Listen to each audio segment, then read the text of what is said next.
I just signed the proclamation on asylum, very important. People can come in, but they have to come in through the ports of entry. All right, meanwhile, it's a good thing the president stopped before he went to Paris. He had a lot to say. The Central American migrant caravan is still snaking towards the U.S. border. Now President Trump is responding, as you just heard, to its approach by tightening U.S. asylum laws. This is really I'm very curious about this, see if it's going to withstand a test. In a proclamation signed this morning, the president says that nobody caught illegally entering the U.S. will be allowed to claim asylum after the fact. They'll never be citizens. The move is already facing a legal challenge. Andrew Arthur is a former immigration judge and law and policy fellow at the Center for Immigration Studies and joins us right now. Andrew, first tell me what this executive order with this proclamation says. The executive order actually bars the entry of individuals who are entering the United States illegally to the United States. He's using his authority under Section 212F and 215A of the INA to do that.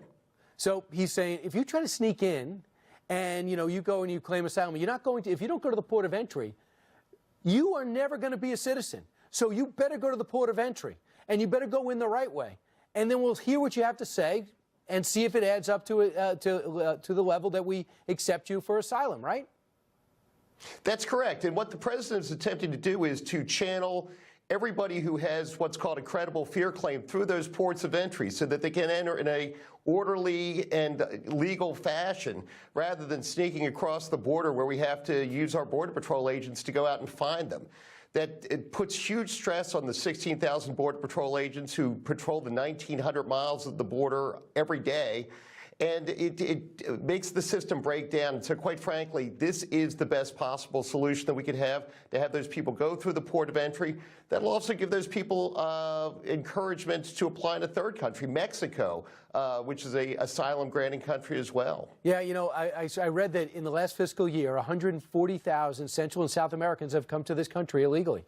So now if you ferry them to the port of entry, then all of a sudden some are going to say this takes forever.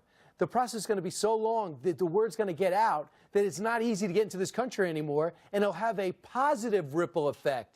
That's the hope, correct? That's exactly the hope. Right now we're seeing about 2,000 people a day who are inadmissible to the United States who are apprehended. The president is attempting to stem that flow, and that's even before the caravan of individuals from the Northern Triangle countries of El Salvador, Honduras, and Guatemala even make it to the United States. So you can imagine how much worse it's going to be once they do actually make it to this country. And the president's attempting to proactively, again, funnel those individuals into the ports of entry where they can be processed in an orderly fashion. So do it the right way, work yourself towards a green card, make the green card citizenship, or do it the wrong way and blow it. When you're never going to be a citizen, there is something called spared from deportation by qualifying for a lesser status known as withholding of removal. That's in the bylaws. We'll see if this can withstand a legal challenge. But you just told me in the break that you think this is very creative and this is a very well thought out provision. I really think that the president has had the experience of having his other executive orders and proclamations subject to many layers of judicial review, and I think that they've done a very good job of crafting this one to sustain those challenges. All right, and the ACLU will be there to test it. Thank you so much, Andrew Arthur. Thank you, Brian.